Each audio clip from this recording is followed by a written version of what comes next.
Benissimo, adesso chiamo il professor Colomba, moderatore di questa tavola rotonda. Il dottor Biagi è già presente, il dottor Gianluca De Toni di Hypo Alpe Adria Banca, il dottor Federico Lucchetti di OAM, il dottor Nicoletta, direttore generale di Biella Leasing, e il professor Roddi, docente consulente di compliance bancaria finanziaria.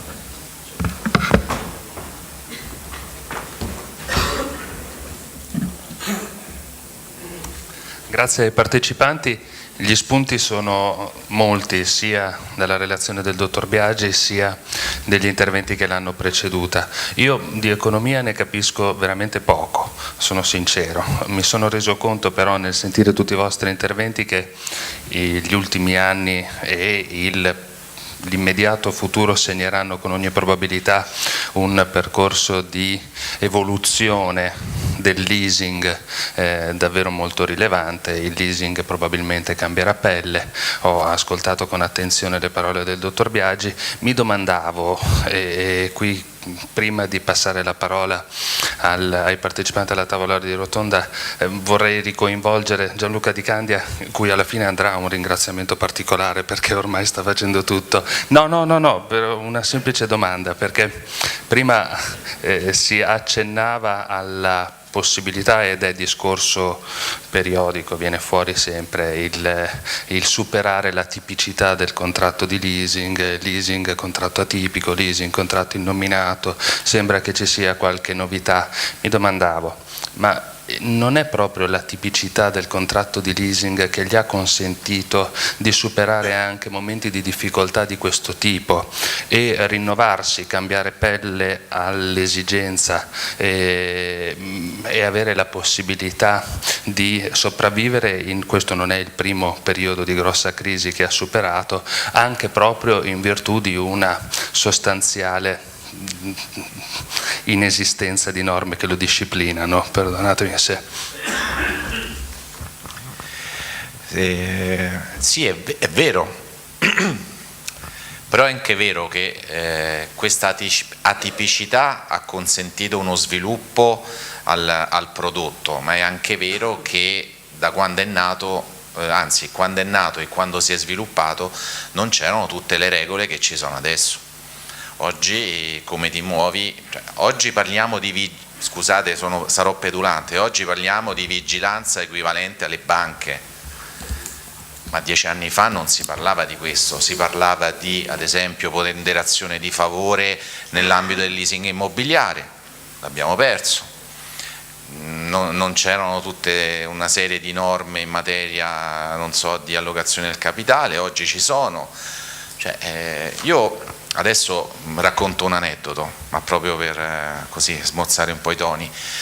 A luglio dell'anno scorso sono andato con il mio presidente a parlare con i responsabili della vigilanza della politica monetaria di Banca d'Italia per chiedere lumi sulla provvista BCE. Si parlava, sì, ok, il leasing rientra nella provvista BCE, benissimo, andiamo un attimo a capire bene come funziona in maniera da poterla utilizzare.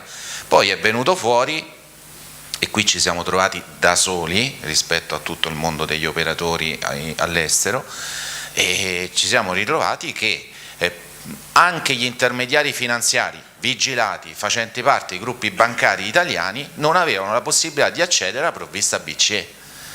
Al che abbiamo detto, ma scusate, qui stiamo andando verso una vigilanza equivalente alle banche, quindi siamo del tutto vigilati e in Europa si parla di vigilanza semplificata, ma scusate, le segnalazioni sono le stesse, normativa è la stessa, scusate, ma di che cosa stiamo parlando? Vabbè, ma non fate prima a prendere la licenza bancaria? Questa è stata la risposta. Lì penso di aver dato il massimo in attività diplomatica, perché ho pensato due cose: o è ripreso, sì, no, vabbè, o salto addosso alla persona, all'interlocutore, oppure stiamo su scherzi a parte. Però questa è stata l'impostazione. Ora, tornando alla domanda, nel momento in cui hai tutta una serie di regole giuste, perché poi alla fin fine però a un certo punto è inutile rimanere in contratto atipico, in contratto innominato, perché poi alla fine emergono anche dei misunderstanding, no? Lo si è visto anche questa mattina, no? Qualcuno ha detto però può essere così, ma allora non ci conoscono bene.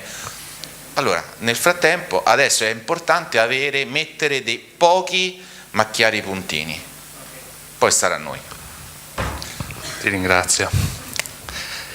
Altro spunto che ho trovato molto interessante dalle relazioni del dottor Biagi è il rapporto società di leasing fornitori, che però apre un altro tema, che è quello dei controlli da parte delle mandanti nei confronti dei propri fornitori, argomento che già sul quale forse ci sarebbe qualcosa da dire. In un'ottica di rinnovata vicinanza delle società rispetto ai fornitori, forse qualche riflessione in più andrebbe fatta, e su questo sollecito un intervento del dottor Lucchetti. Sì, più che sui fornitori. Sì, buongiorno. Più che ovviamente sui fornitori, materia di competenza dell'OMA è quello ovviamente delle reti distributive e quindi lato agenti. Interessanti gli interventi ci sono stati fatti, in particolare l'ultimo proprio sulla figura dell'agente, questo agente che nel mondo del leasing a maggior ragione per fatti specifici deve cambiare pelle. Il settore dell'intermediazione del credito ha subito negli ultimi 3 anni una profonda riforma che è venuta in un momento congiunturale economico assolutamente sfavorevole, però ho apprezzato molto questa necessità, questa richiesta di cambiare pelle agli intermediari del credito, perché si lega un po' con appunto si lega molto con la riforma che è stata attuata da poco, perché poi in realtà il vero rischio della mandante in relazione con l'operato degli intermediari del credito, gli agenti in modo ancora più marcato, mediatori forse un pochino meno, ma il vero rischio è il rischio reputazionale, al netto poi di un'altra tipologia di rischio più materiale. Il vero problema è il rischio reputazionale, quindi la condotta di alcuni agenti, e mi spingo anche oltre, magari che hanno mandato leasing ma operano in un certo modo in relazione ad altri settori del mercato dell'intermediazione del credito, può riverberare degli effetti assolutamente negativi nei confronti della società mandante. Devo dire che il mondo del leasing, adesso senza esprimere giudizi sullo strumento del leasing atipico, anomalo eccetera, è un mondo sicuramente a parte, nel senso che noi do dei dati, nel 2015 al 30 settembre abbiamo ricevuto più di 200 segnalazioni su condotte, diciamo così, poco chiare da parte di intermediari del credito, agenti e mediatori. Solo 2 riguardavano agenti che avevano prodotti leasing e legato al prodotto leasing. Come attività ispettive nel 2014 abbiamo fatto 3 ispezioni nei confronti degli agenti con mandato leasing, nel 2015 ancora nessuno, quindi magari questo scorcio d'anno aspettatevela qualche ispezione, e devo dire che sono emerse in queste 3 ispezioni diciamo una serie di irregolarità più o meno gravi, ma che sono un po' lo specchio della categoria, e sulle quali però gli intermediari devono assolutamente, le società mandanti devono assolutamente fare attenzione. La principale è lo sport nazionale ormai degli agenti in attività finanziaria, cioè quello della segnalazione, quindi ricezione e effettuazione di segnalazioni alla luce delle modifiche normative. Ma un altro aspetto che è emerso è che questo dimostra la disattenzione, come dire, dell'intermediario mandante, e che addirittura alcuni agenti non avevano comunicato all'OM la vera mandante, cioè l'organismo aveva avuto un'informazione vecchia, e qui basta un semplice controllo per l'intermediario mandante, basta andare sul sito periodicamente, andiamo a verificare semplicemente se l'agente a cui ho dato il mandato ha correttamente indicato all'organismo appunto la mandante, se ha adempiuto formalmente a quello che prevede la legislazione di settore. Ecco, questa è la spia. Sembra una cosa abbastanza banale, però è una spia di come forse l'intermediario, non dico sottovaluta, ma presta poca attenzione. Non so fino a che punto sia banale, in effetti, come spia. Ho la sensazione che... Ho adottato il metodo di De Candia diplomatico. Però è la spia, è un segnale di un atteggiamento, cioè il problema forse vero è anche qui come gli agenti devono cambiare, forse anche la mandante deve cambiare, deve rendersi conto che se parliamo di un soggetto giuridico diverso, se parliamo di quindi responsabilità diverse, entità diverse, comunque soprattutto l'agente, il mediatore meno, ma soprattutto l'agente sta spendendo il mio nome, quindi nei fatti è come se il cliente stesse trattando direttamente con me società mandante. È questo che devono capire bene le società mandanti. Ovviamente loro prestano e fanno il mestiere loro la massima attenzione all'attività di business, ma insieme a questo deve sicuramente crescere la cura e l'attenzione da parte del mandante su queste tematiche. Anche perché il rischio reputazionale è uno dei rischi che stanno più a cuore alle società mandanti, ma non è l'unico. Il tema dei controlli apre le porte anche al tema della trasparenza, al tema dell'antiriciclaggio, delle responsabilità, sul quale il professor Roddi ci potrà senz'altro illuminare. Buongiorno professore. Buongiorno a tutti e molte grazie. Certo, un tema piuttosto ampio, cercando di ridurlo all'essenziale, certo, trasparenza e antiriciclaggio. Non dimenticherei protezione dei dati personali, in quanto il signor agente trapassa dei dati e se non ha raccolto il preventivo consenso da parte del potenziale cliente, magari potrebbero nascere dei problemi in sede di trattamento successivo da parte della società mandante. Vabbè, questo è un temone, direi, che esce dalla domanda che mi hai rivolto, e limitiamoci in modo estremamente stringato a antiriciclaggio e trasparenza. Antiriciclaggio, anche qui facciamo un distinguo. L'agente in attività finanziaria è, come nell'ultima comunicazione dell'OAM, e mi piace molto quella di qualche giorno fa, li chiama captive, non sarà un termine originale, ma ci fa capire che l'agente di attività finanziaria è la longa manus legata a filo sestuplo con il corpo della mandante, o meglio preponente col termine codicistico, in quanto c'è una serie di responsabilità addirittura solidali anche a seguito di accertamenti di responsabilità penale, per cui a questo punto la preponente, la mandante, si tiene in collo tutta una serie di responsabilità dovute a un fatto di questo soggetto, cui è certamente legata sotto un profilo giuridico, non c'è dubbio alcuno, col monomandato, alla peggio il trimandato, però c'è questo aspetto da non dimenticare, anche penale e solidale, per cui fortissimo, non va dimenticato. Nonché l'altro aspetto è, direi, di trasparenza, che secondo cui c'è una regoletta, anche questo nel TUB, che prevede che nell'ambito dei controlli che competono alla preponente, ove riscontrasse, e può succedere, non per niente si fanno i controlli, si dovrebbero fare il monitoraggio e via dicendo, ove emergessero delle violazioni di trasparenza, non sono messi i documenti da affiggere, non si consegna certa carta, non ci si dichiara, cioè i consueti ordinari dovuti adempimenti di trasparenza, ove non rispettati dall'agente, la preponente deve recarvi rimedio, per cui quasi andare dal cliente e dire scusa amico ho sbagliato, tieni. Secondo, deve comunicarlo alla Banca d'Italia, e se non lo fa non è scritto, ma mi viene da pensare una certa norma che è addirittura penalmente sanzionata. Non vale evidentemente l'analogia in questa materia in diritto penale, sia chiaro, però ciò non toglie che la Banca d'Italia può andare a valutare i fini di quello che è quell'elastico che è la sana e prudente gestione, il corpo che deve essere sempre in perfetta forma della banca, della finanziaria, del confidi, di quello che diamine è. Per cui attenzione, questi due elementi di responsabilità sono basilari, non possiamo dimenticarli.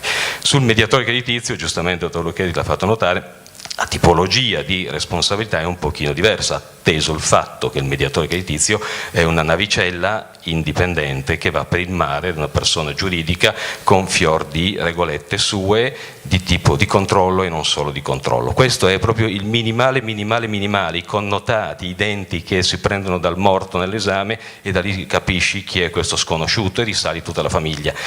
Ma il concetto va ancora oltre, ci sono ulteriori responsabilità, e pertanto nell'antiriciclaggio, solo per dare una carrellata velocissima, le norme del 2010 relativamente alla materia di controlli e di organizzazione vanno a prevedere, fanno già il distinguo in nuce, ma c'è già ed è vigente, tra con senza mandato, ove senza mandato evidentemente è il mediatore creditizio, nascente, perché poi le norme erano in quegli anni 10-12, e l'agente in attività finanziaria, allora non si parlava ancora di mono plurimandato, però veniva già ben individuato in modo preciso, e per cui organizzazione sia pure col principio di proporzionalità, per cui se io sono l'agente singolo e difficilmente avrò responsabile antiriciclaggio, responsabile segnalazione operazione sospetta, responsabile della divisione interna di terzo livello, avrò difficilmente la procedura antiriciclaggio e via dicendo, ma se sono già un agente con 10 persone queste cose le devo assumere,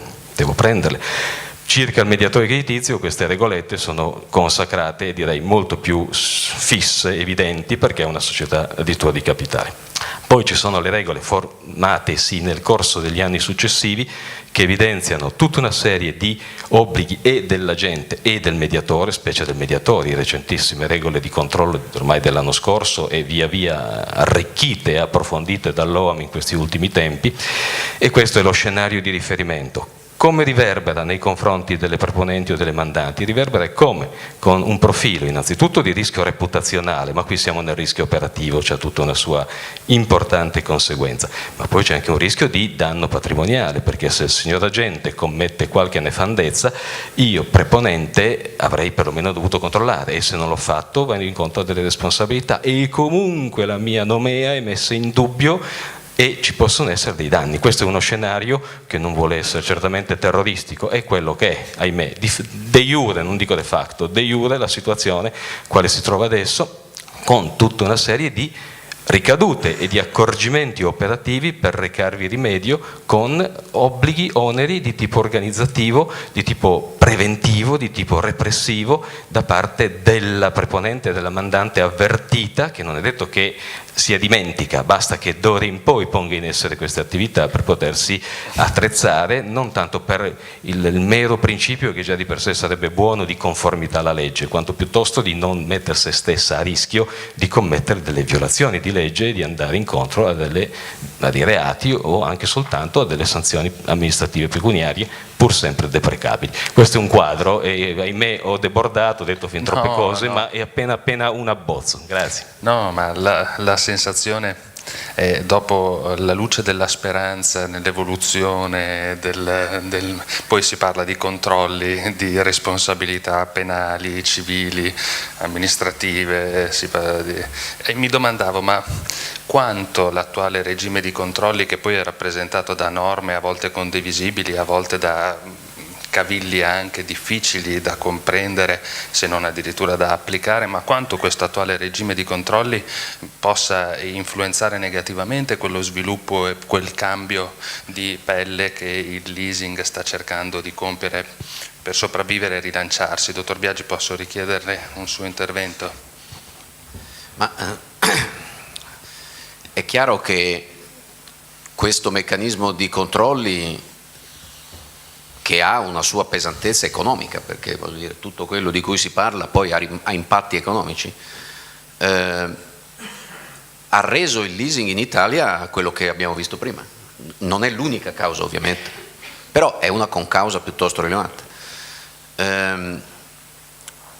Mercato del leasing all'estero, l'abbiamo visto 2 minuti fa, ha più o meno gli stessi controlli sostanziali, perché sostanzialmente non ha un regime troppo diverso di controlli. Quello che ha in meno è la pesantezza formale di certe cose, perché voglio dire che le società di leasing debbano essere trasparenti nei confronti dei clienti, nessuno l'ha mai negato, ma dico le società di leasing come di qualunque altra società. che ci debbano essere dei controlli nei confronti dell'anti-laundering system, ma chi l'ha mai negato? Anzi, però voglio dire, in Italia questa roba qui, che di per sé è assolutamente lodevole e necessaria, viene normalmente normata e messa diciamo, sul terreno con una pesantezza burocratica pazzesca che molto spesso rende anche meno incisive queste attività, più che renderle invece più incisive. Quindi tutto questo meccanismo, secondo me, crea una distorsione competitiva non irrilevante, che è una delle ragioni per cui poi buona parte delle società di leasing estere, che in Italia hanno un regime sostanzialmente un po' diverso, anche se poi una buona parte delle regole devono adottare lo stesso, hanno maggiori vantaggi. In tutto questo c'è un altro fenomeno che, e mi rifaccio un po' alla domanda che è tutt'altro che peregrina che aveva fatto prima lei a Gianluca. Il leasing è un oggetto un po' strano, no? Io spesso uso l'esempio dell'ornitorinco. L'ornitorinco è uno di quegli animali che quando fu visto per la prima volta da un naturalista, quello non sapeva dove classificarlo, perché aveva il becco come un uccello, ma aveva il pelo come un mammifero, faceva le uova come gli uccelli, ma allo stesso tempo allattava i piccoli come i mammiferi. Allora disse che non aveva diritto di esistere.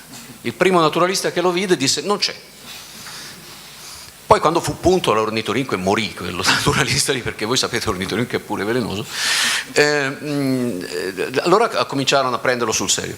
Cioè, per intendersi, il problema del leasing è che è per l'appunto una cosa che concettualmente e anche come bisogno economico, l'abbiamo sentito prima anche dal presidente dell'associazione industriali, qui ora mi ricordo in dettaglio la carica, però voglio dire, coprirebbe un bisogno. Il problema è che noi sentiamo il bisogno di classificarlo o di qua o di là, dove di qua è attività finanziaria, di là è attività non finanziaria. Il leasing purtroppo sta nel mezzo. È una di quelle cose un po' singolari che è riuscita sempre a funzionare e a fare la sua funzione economica proprio in quanto un ponte fra economia, fra finanza e industria. E diciamo questo meccanismo così tipicamente classificatorio del diritto romano, no? Se vogliamo, molto meno il diritto inglese, anglosassone, diciamo, lo penalizza proprio perché sta a metà strada. Noi siamo un po' come i cittadini di Bolzano che sono in Italia ma parlano quindi tedesco. Con un sì o con un no lei sarebbe favorevole alla normatizzazio del leasing? Non lo so, sinceramente non lo so. Anche lei sta nel mezzo. No, sono veramente, cioè io ne abbiamo parlato ogni tanto anche con dei cani, io dico ok, qualche punto fermo probabilmente va messo, però ci vedo anche dei rischi, non solo dei vantaggi. Trovarsi qualche regola in più e non qualche regola in meno. Esatto, perché ripeto, in Italia noi oggi come oggi, vi faccio l'esempio della locazione operativa, in Italia la locazione operativa è permessa anche alle società finanziarie, purché non prendano quei rischi che fanno sì che sia conveniente. E allora la domanda è: ma perché lo devo fare? Perché lo dovrei fare? È stato chiarissimo. Quindi diventa un problema anche di reason why economica del settore, perché se io, per carità, tutti condividiamo il meccanismo di controlli che va fatto anche nei confronti delle reti, perché ma se alla fine non ci si guadagna più, ma dico li facciamo, però una cosa che bisogna rendersi conto è che questi meccanismi di controllo, che peraltro anche la nuova 288 ha introdotto nei confronti dei mandanti, lì c'è stato un pesante una pesante raccomandazione, voi poi le raccomandazioni di Banca d'Italia non sono raccomandazioni, sono ordini, nei confronti delle mandanti per andare a migliorare il sistema anche organizzativo nei confronti delle reti esterne, perché questo fa il paio naturalmente con la normativa, per cui tutto molto coerente, però una cosa che bisogna ricordarsi è che tutto questo la rende meno conveniente, certo. Di sicuro. Chiedo un intervento al dottor Nicoletta sul decreto legislativo 141 del 2010 che mi pare abbia modificato il ruolo degli agenti in attività finanziaria, se ci può aiutare a capire in che senso. Sì. Buongiorno a tutti.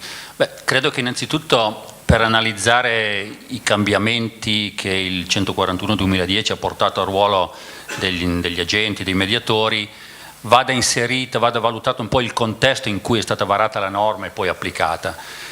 Siamo nel 2010, abbiamo visto che dopo il 2010 l'Europa è piombata in recessione, l'Italia come al solito ha avuto performance ancora peggiori e soprattutto molti osservatori hanno identificato il sistema bancario, in modo particolare le criticità che spesso il sistema bancario ha nel gestire i rapporti con la clientela, come una delle cause della crisi.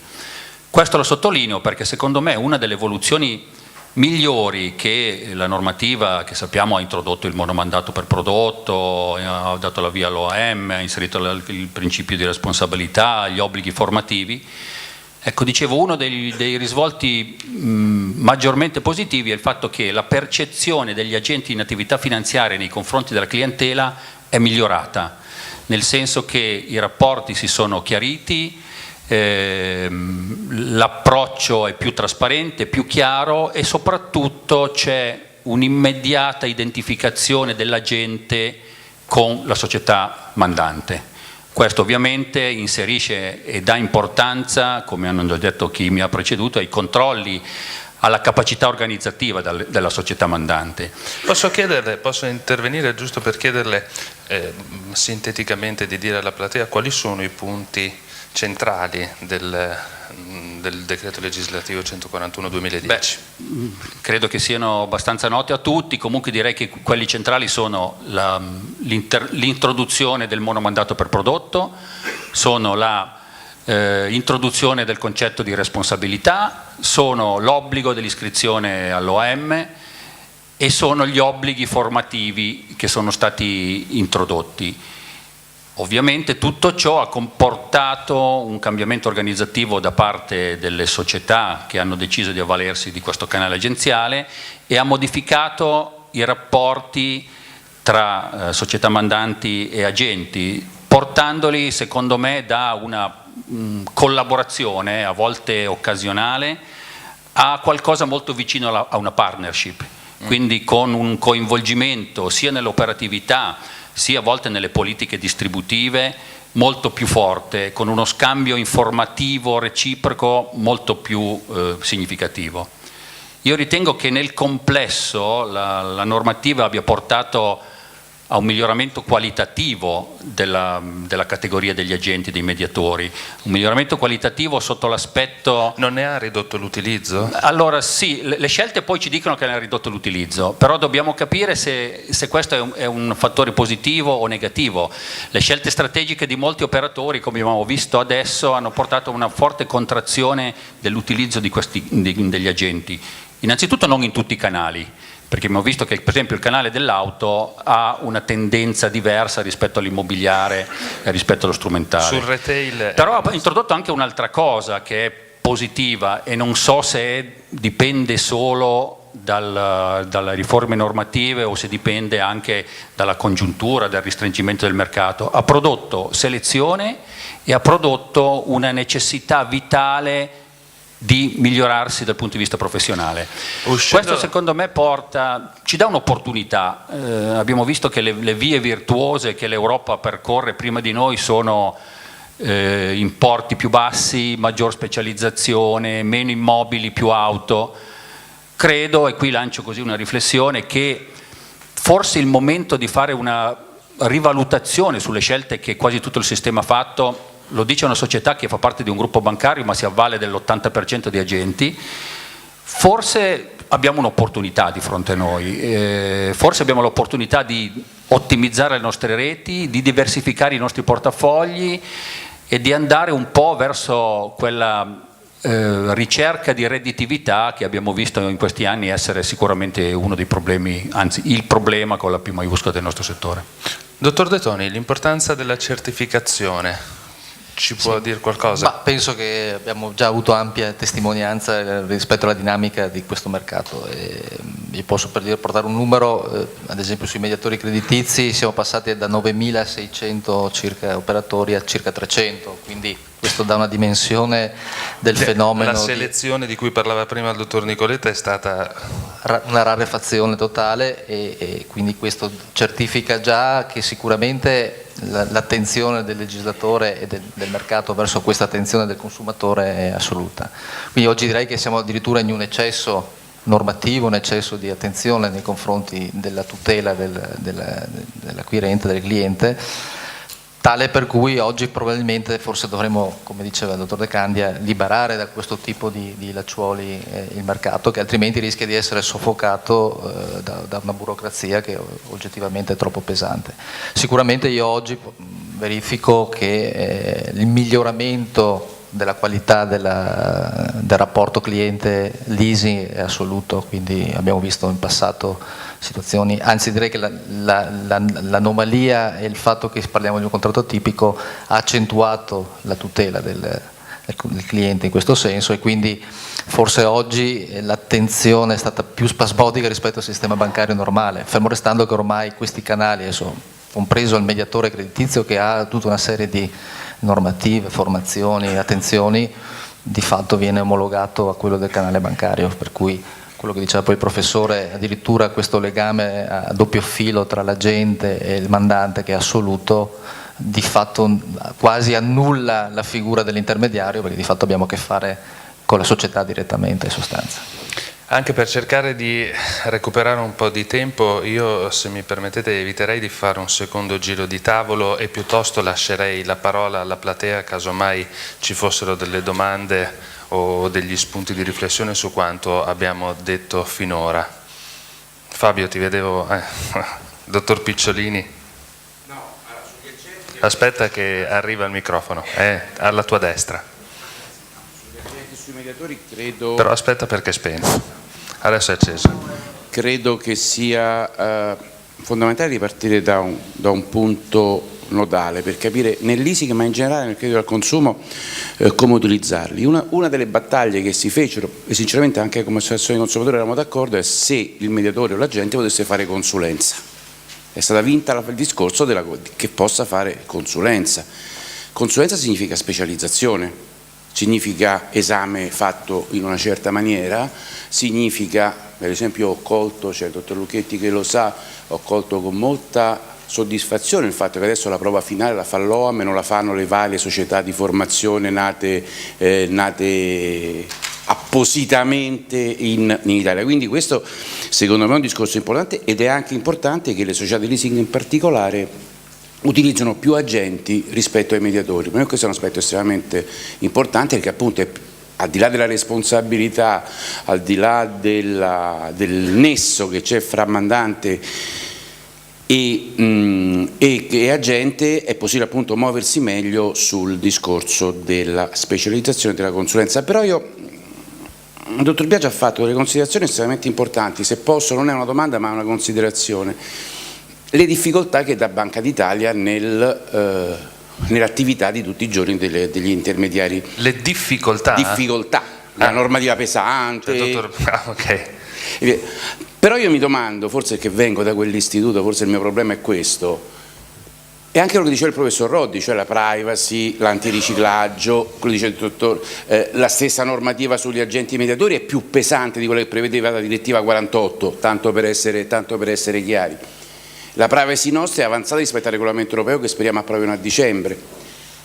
Ok, è tutto giusto, ma mi domando, e domando agli interlocutori, ai presenti, ma non è forse proprio questa capacità di Banca d'Italia o questa scelta di Banca d'Italia di muoversi in questo modo, in maniera più rigida rispetto ad altri paesi, pensa all'Irlanda, pensa alla Spagna, pensa al Portogallo, che ha consentito al nostro paese, al nostro sistema bancario e finanziario di non subire le stesse problematiche che hanno subito quei paesi? Questo è il punto vero. È vero che costa, nessuno lo mette in dubbio, però è anche vero che tranne un caso, che peraltro è in via di risoluzione, in Italia crisi vere non ci sono state. Forse è la somma che fa il totale, diceva Totò. Può darsi. Non so se c'è qualcuno che vuole condividere o dissentire dall'opinione del dottor Picciolini. Ma sicuramente il sistema bancario italiano è molto più sano di alcuni mercati esteri, soprattutto quello tedesco, che ha avuto dei tracolli forse più su strumenti di tipo finanziario che di vero merito creditizio. Diciamo che l'Italia comunque oggi soffre una congiuntura economica tipica di questo paese e di altri paesi mediterranei, dove probabilmente la normativa di Banca d'Italia ha evitato incidenti più gravi di quelli comunque che inevitabilmente, abbiamo visto i dati prima dell'ISI, siamo andati incontro, quindi era inevitabile che se l'economia non va poi comunque la gente non paga. Quindi condivido quello che ha detto il dottore, fermo restando che è anche vero che l'eccesso poi di controllo porta in una situazione di sofferenza come questa attuale a un soffocamento ulteriore della possibilità dell'intermediario di dare supporto, quindi è un po' come il bambino in culla che viene poi soffocato ulteriormente dal fatto che l'eccesso di attenzione poi non lo permette di svilupparsi, quindi ecco, è giusto tutelare ma non nell'eccesso, perché sennò poi questo diventa un l'eccesso di tutela non fa crescere il pargolo, si dice, no? Vale anche per il cliente. Dottor Di Candia. Allora, vorrei porre una domanda al direttore Lucchetti, una cattiva perché lui è laziale e io romanista, e l'altra invece più istituzionale.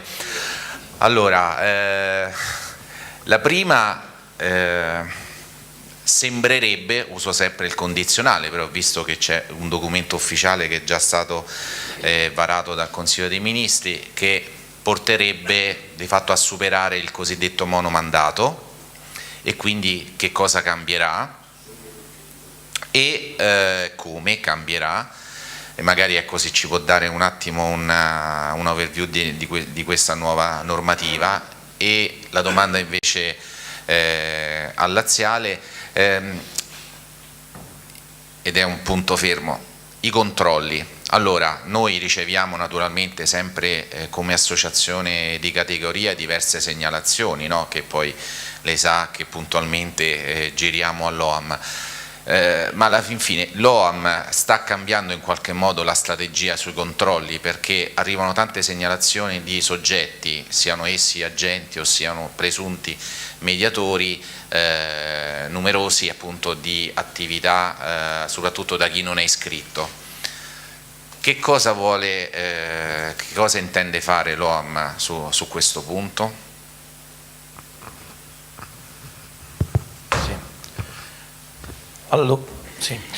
Dunque, per quanto riguarda il recepimento della direttiva sul credito ipotecario, lì vengono toccati direi due punti fondamentali della riforma del 141. Parliamo del credito ipotecario, quindi direttiva che riguarda non tutto il credito al consumo ma solo ovviamente i mutui ipotecari. Poi sarà una scelta del legislatore italiano se quei principi contenuti in quella direttiva specifica mantenerli solo sul credito ipotecario o se spostarli sull'intero settore del credito al consumo. Per quanto riguarda, quindi, quali sono le due questioni più delicate? Viene messo in discussione il principio del monomandato, per cui c'è la possibilità la direttiva espressamente prevede il plurimandato, viene reintrodotta sempre nell'ambito dei mutui ipotecari, viene reintrodotto il principio della segnalazione. Diciamo che per come è scritta la delega andiamo ad una segnalazione ex ante 141, per cui viene reintrodotta, diciamo, non viene classificata come attività come dire, riservata quell'attività di segnalazione che viene comunque definita nella direttiva, cioè viene individuato che cosa si intende effettivamente per segnalazione, e quindi semplicemente il mero messo in contatto tra diciamo un determinato soggetto, potenziale erogatore e potenziale cliente, senza ovviamente illustrazione di prodotti e quant'altro, quindi mera segnalazione. Le famose, diciamo, segnalazioni di pregio, per intenderci, quindi con una chiara indicazione che non si tratta di attività riservata e doppia diciamo, esenzione sia per coloro i quali svolgono determinate attività professionali, commercialisti e avvocati che per l'espletamento delle proprie attività appunto vengono pensiamo al commercialista che fa la consulenza dal punto di vista economico-finanziario, mentre attualmente, anche se devo dire gli stessi ordini non sono, lo stesso ordine non ha ancora consapevolezza, mentre attualmente non potrebbe, come dire, svolgere un'attività di interlocuzione diretta con la banca, di presentazione nei confronti della banca o del soggetto erogante, con il recepimento di questa direttiva lo potrebbe tornare a fare. Sono scelte legislative, non entro nel merito, sto semplicemente riportando diciamo, cosa prevede la direttiva, e poi prevede anche l'istituzione del mediatore creditizio indipendente. Questo da un punto di vista giuridico lascia qualche perplessità, perché il mediatore creditizio nel nostro codice è definito come indipendente in quanto terzo rispetto